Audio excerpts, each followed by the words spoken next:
Viva, viva la Virgen. Amen. We now welcome the custodian of the statue, Mr. Tom Ross, and he will give us a presentation. After which we will be praying more Fatima prayers and perhaps singing sings to Our Lady. Let's serenade her.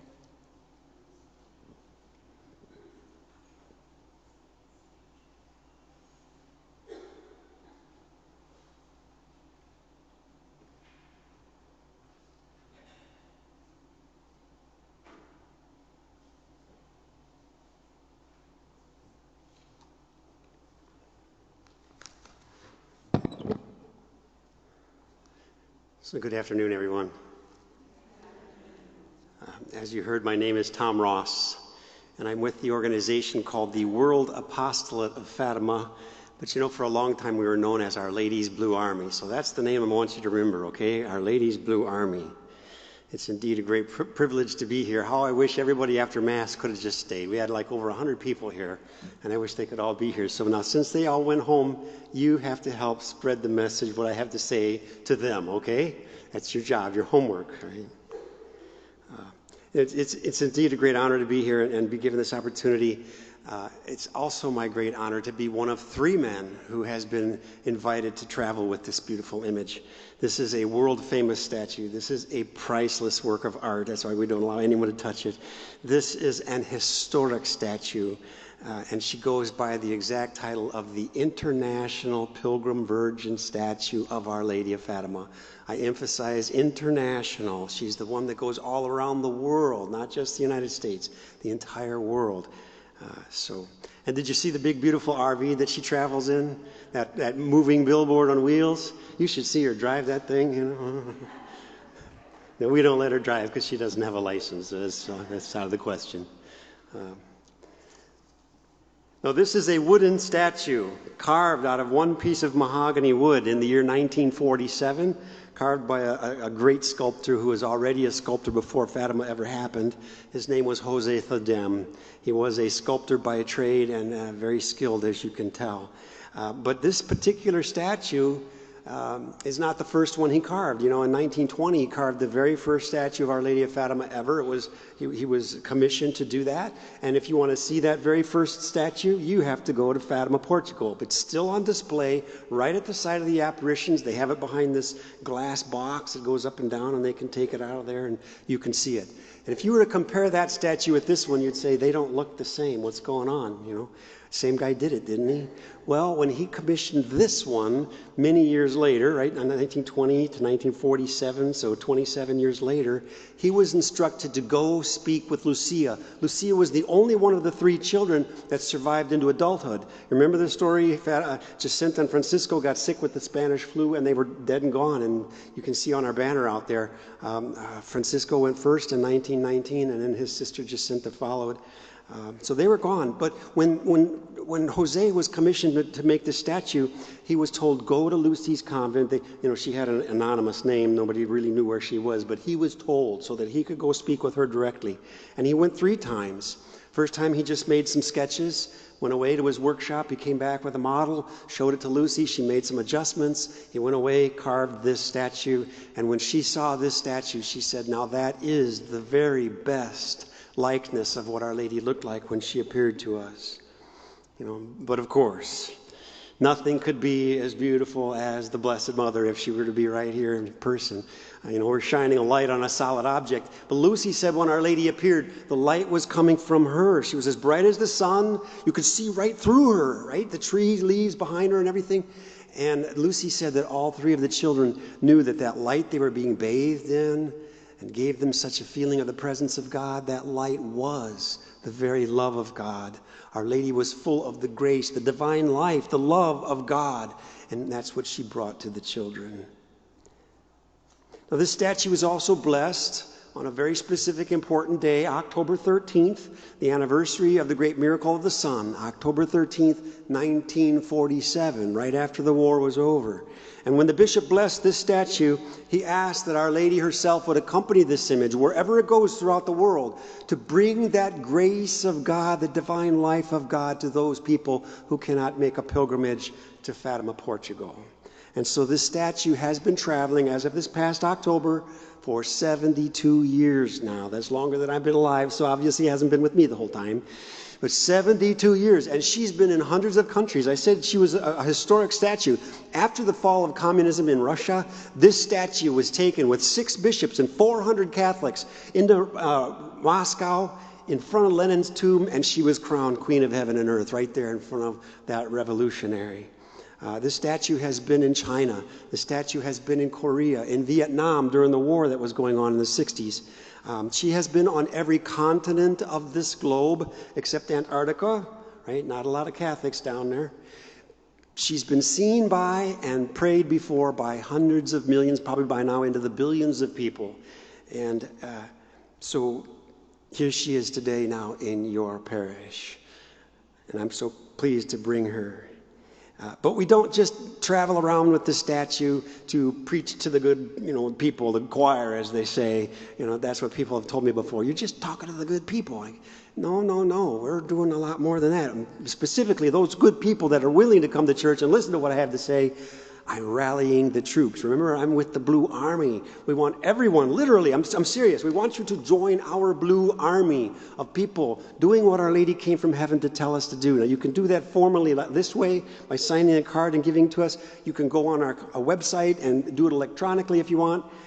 But really, Our Lady wants everyone to join our Blue Army. She told the 3 children when she appeared, and by extension, all of us, she said, Jesus wishes to make use of you.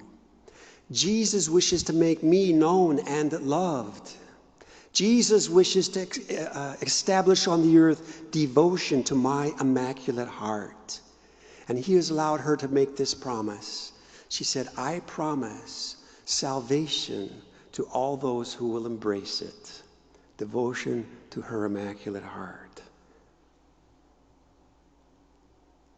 So I'm here today with a wake-up call, so to speak. You might have known the story of Fatima, and I know you're saying the prayers. You're very devout and praying your rosary every day. So you got the decade prayer down. But I'm here with a wake-up call to invite you to go back to the story again. Go to our website, bluearmy.com. It's on the back of our little booklet that we brought. It's on some other things out there, bluearmy.com. Revisit it. We have a magazine that comes out 4 times a year. There's always articles being written, priests, bishops, scholars, about Fatima, because the message, it's 102 years old, but it's not meant for the past.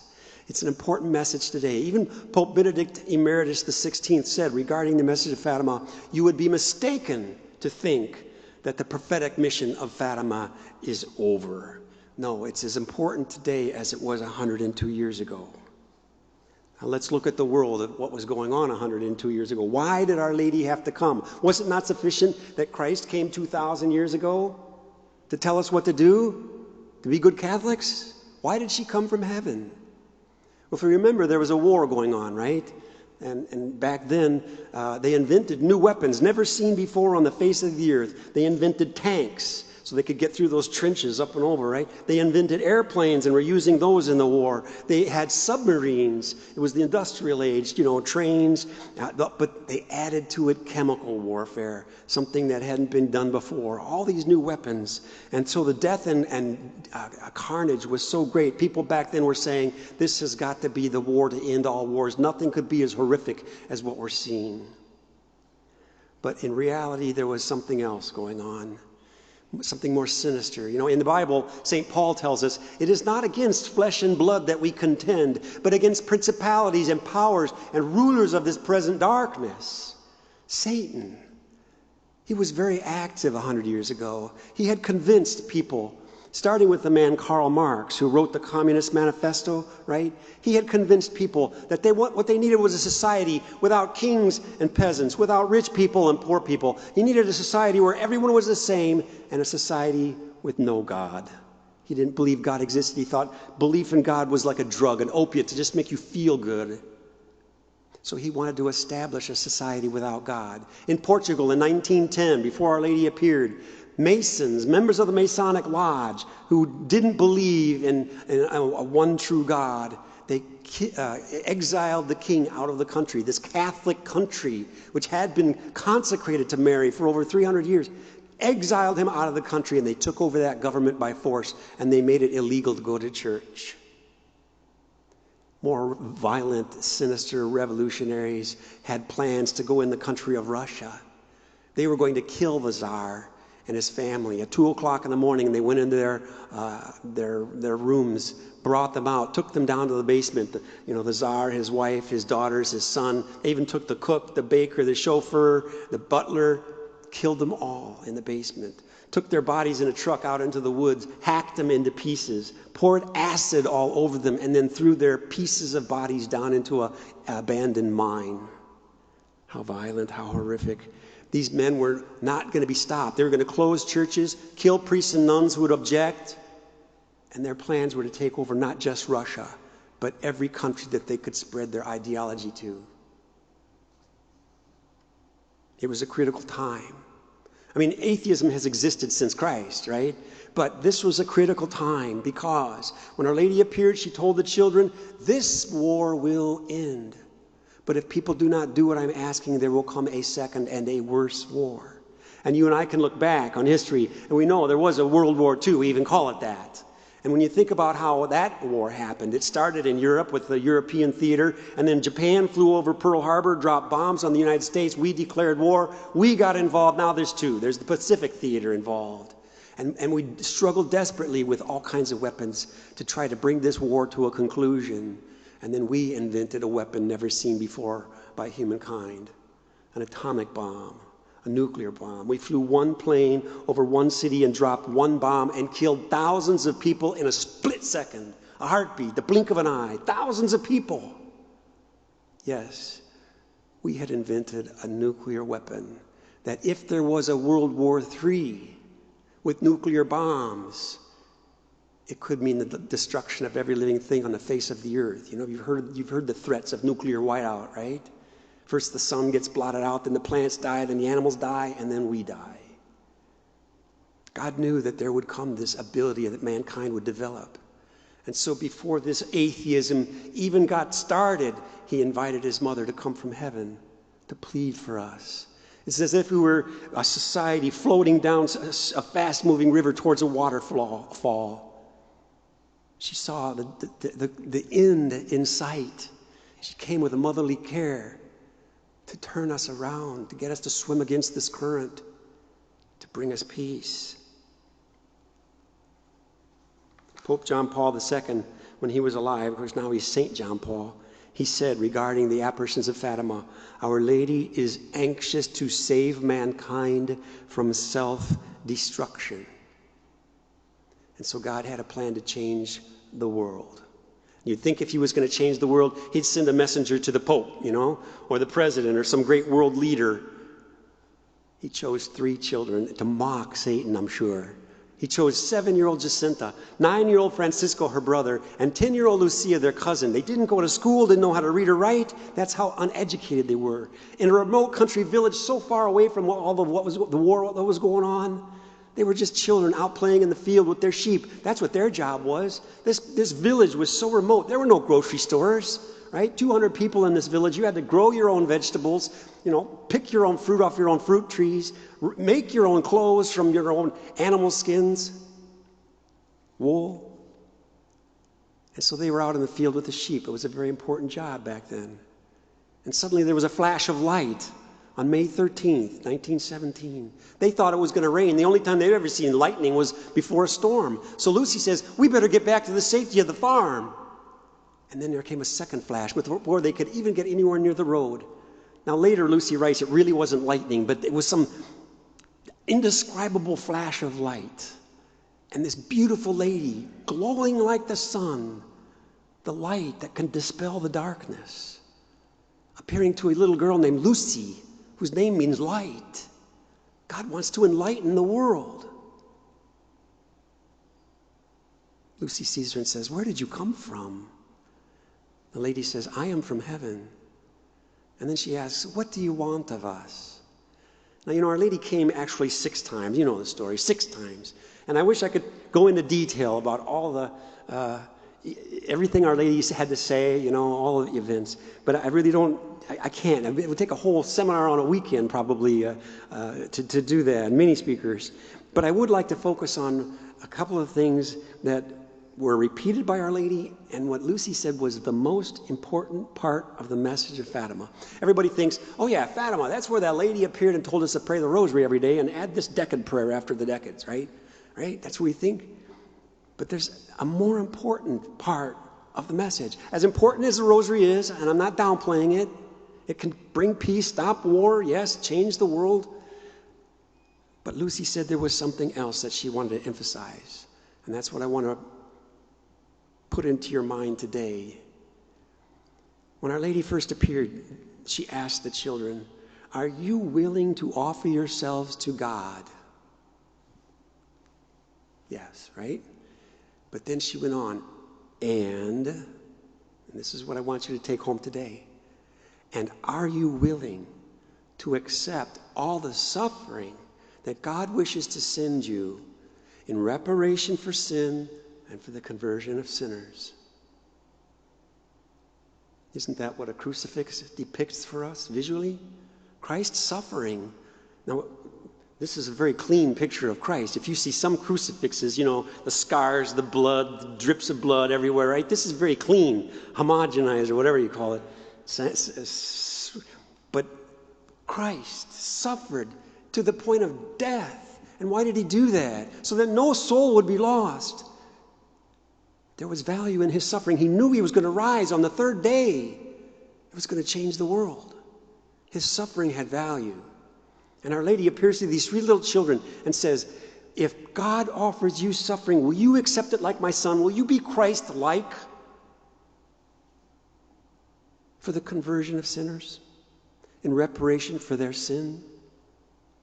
This is the same thing that St. Paul teaches us in the Bible. The message Our Lady brought from heaven to Fatima is not something new.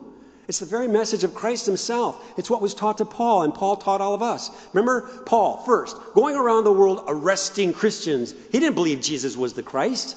He would throw Christians in chains and drag them back to Jerusalem. But then on his way to Damascus, he's knocked to the ground by what? A blinding light, right? And he hears a voice say, "Saul, Saul, why are you persecuting me?" "Who are you, sir?" "I am Jesus whom you are persecuting." Now we know the story. Paul gets converted, right? Blind for 3 days, and then he becomes a Christian himself. And then later he writes, "It is no longer I who live. I'm a Christian now. Christ is alive in me. It's no longer I, it's Christ who lives in me."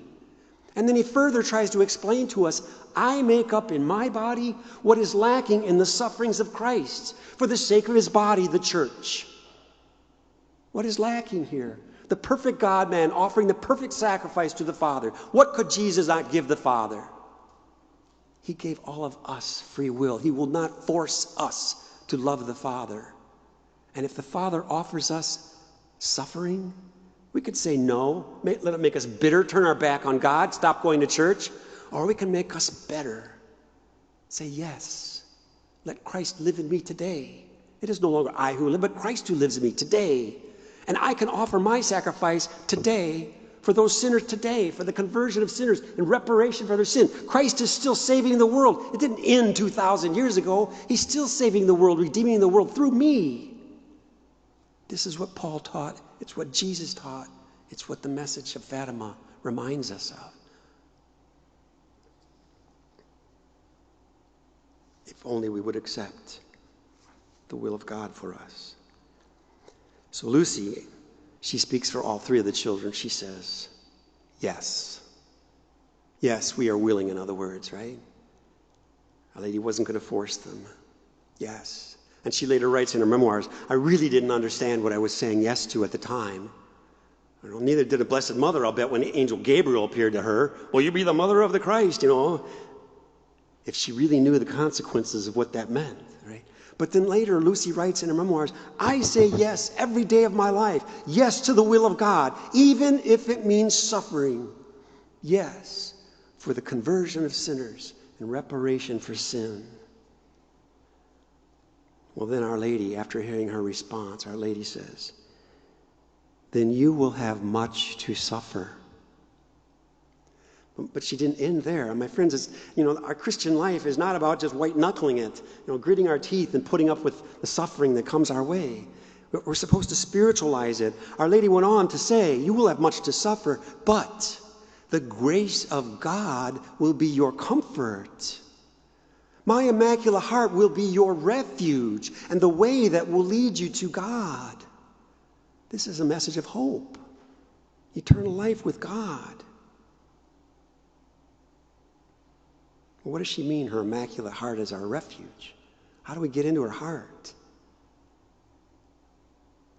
Every single time she appeared, all 6 times, she told the children, pray the rosary. Now, Lucy's mom was a good catechist and made her promise, you say the rosary every day at lunch. That was a Portuguese custom anyway, right? But the kids were kids. They were little children. Sometimes they'd go like this, like, Our Father, Hail Mary, Hail Mary, Hail Mary, Hail Mary, Hail Mary, Hail Mary, Hail Mary, Hail Mary, Hail Mary, Hail Mary. Our Father, they wanted to get it over with so they could play, and they were being obedient to their mother, right? But no, our Blessed Mother says, I want you to pray the rosary. Don't say the rosary, And when the vision was over, little Jacinta says, now we have to say the whole rosary, oh my goodness. But we're going to pray the rosary. Now, when we pray it, we use words. That's true. But don't let the words distract you. The purpose is to let your mind forget about what's going on around you and let your thoughts, we're human beings, we think in pictures. Picture the mystery that was announced as much as possible. Smell the smells, hear the sounds. Picture what's going on, the mystery, right? This is what Our Lady invited them to. This is exactly what she did. The angel Gabriel comes and says, Hail, full of grace. And what does St. Luke write? He got it right from her. How else would he know? He says, Our Lady was troubled by this greeting because she didn't know what he meant. So she pondered it. And she invites us to ponder it. Or what about when she's giving birth, right? 9 months pregnant, and she finds out from Joseph, we have to travel 97 miles away on foot to a faraway village while you're 9 months pregnant. You could deliver anywhere along the way. I hope we're ready.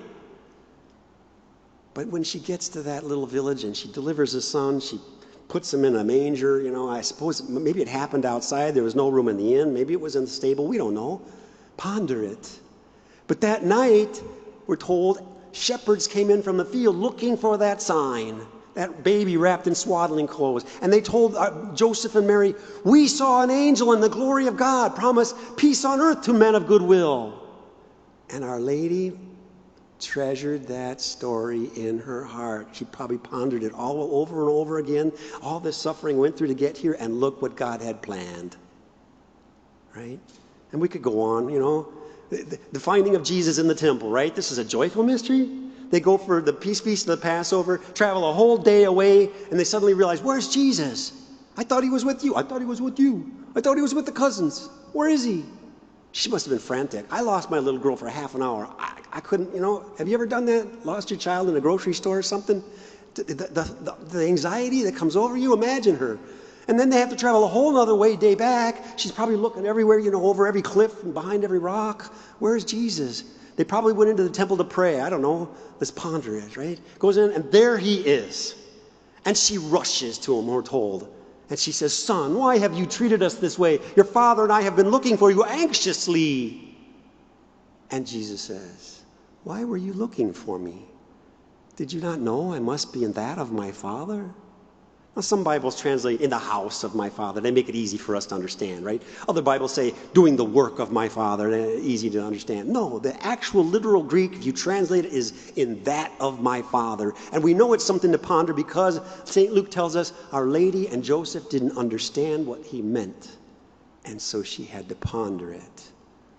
You see, that's what the rosary's meant to do, to get us into the scene, to picture all the important events of God, through his son Jesus, sanctifying our human society, mankind. Look at what he's done. Look at how they suffered. Now, when you're offered some suffering, was it to the point of bleeding to death? Was it with some great wound?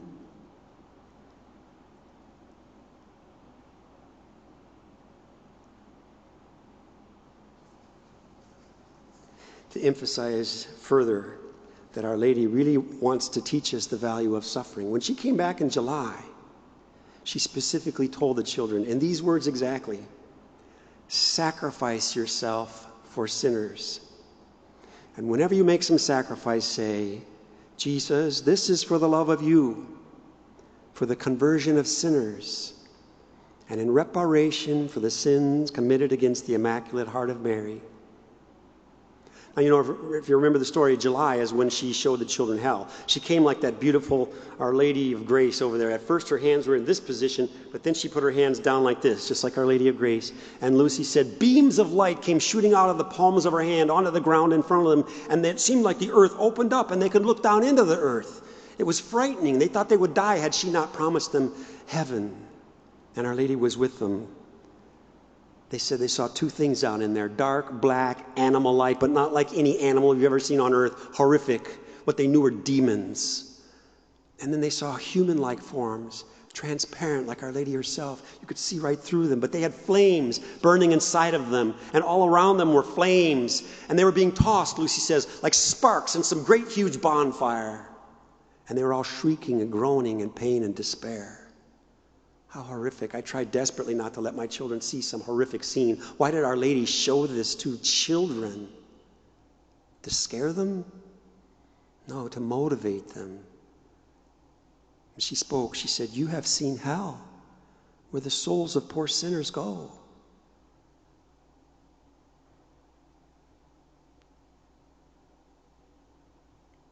Many souls go to hell because there is no one who will pray for them and offer sacrifices for them. You see the twofold part of the message?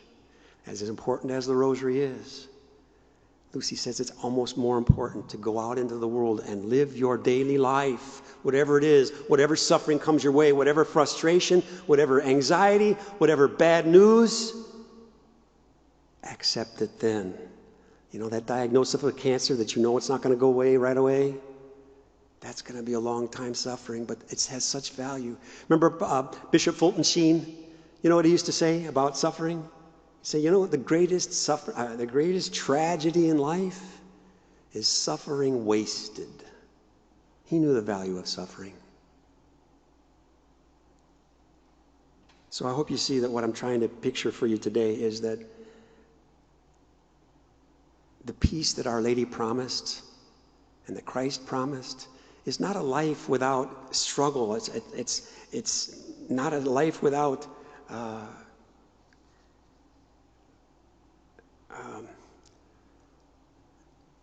what's the word for it? Peace is being reconciled to God, especially through confession, the sacrament of confession. Being reconciled, knowing that you're doing the will of God, even if there's a struggle.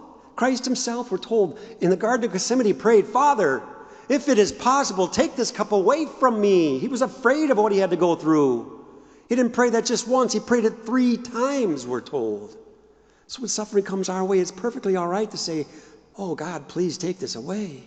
But if he doesn't, and we accept it, and let Christ redeem the world again through us, this is the important message of Fatima. What Lucy said was the most important part. And as I said, it is the message of Christ. Remember Christ telling us in the Bible, in the world you will have tribulation, but take courage. I have overcome the world. If you would be my disciple, pick up your cross and follow me. There is no greater love than this, than that a man lay down his life for his friends. Now, you and I may never be called upon to literally die for somebody, you know. I mean, unless you're a fireman or policeman or a soldier or something. But we are all called, all of us, every day to die to ourselves, sacrifice yourself in little ways every day. I I mean, we can do it voluntarily, like the church asks us to do at Lent before the great celebration of Easter. Give up meat on Friday. You can pick something. Don't put sugar in your coffee.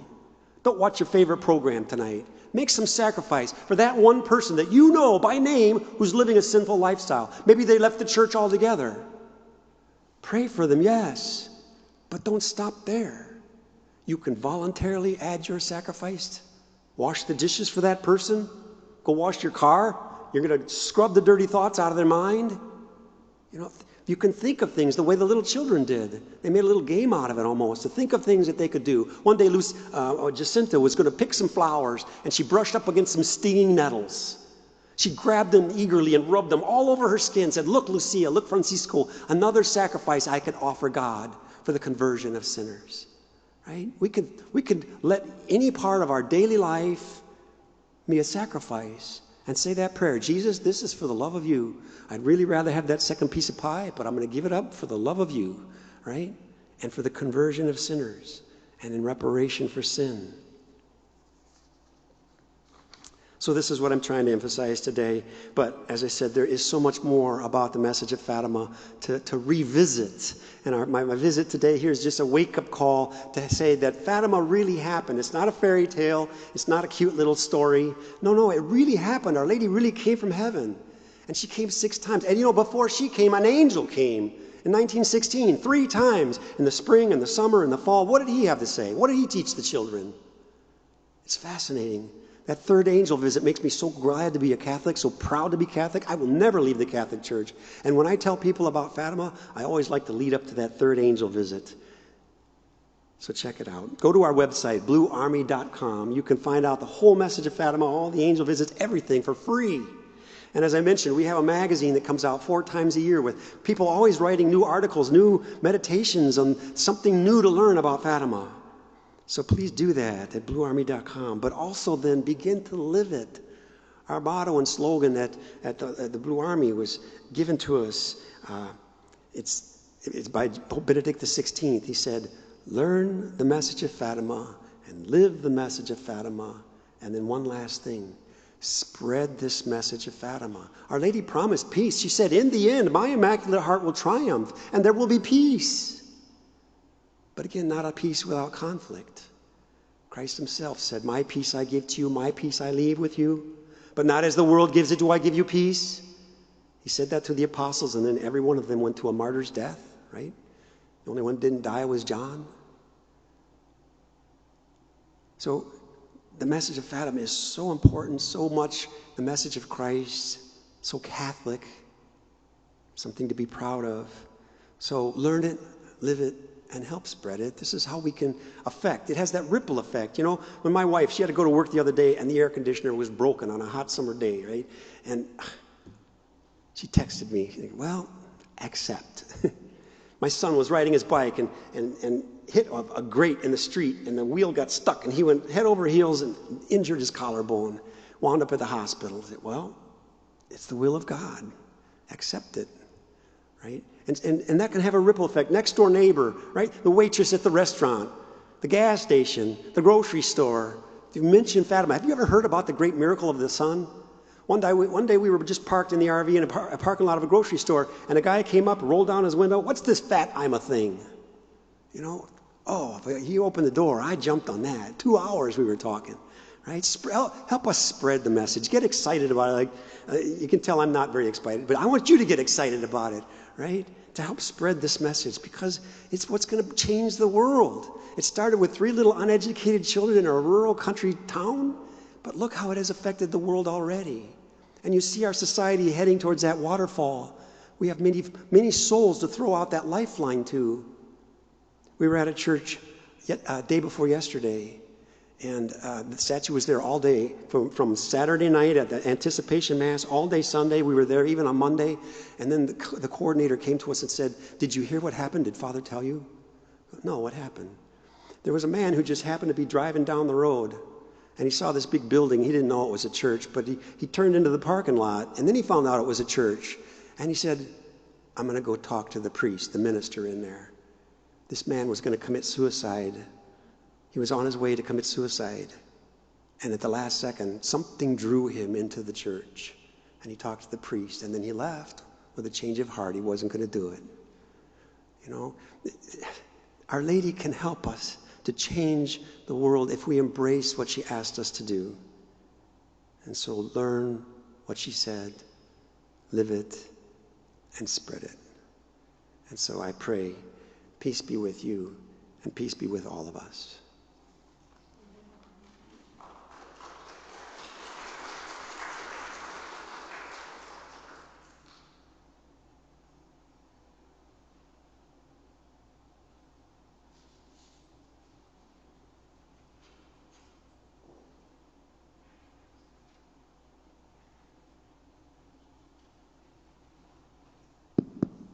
Thank you, Tom, for exhorting all of us to be active warriors, soldiers in this army for Our Lady.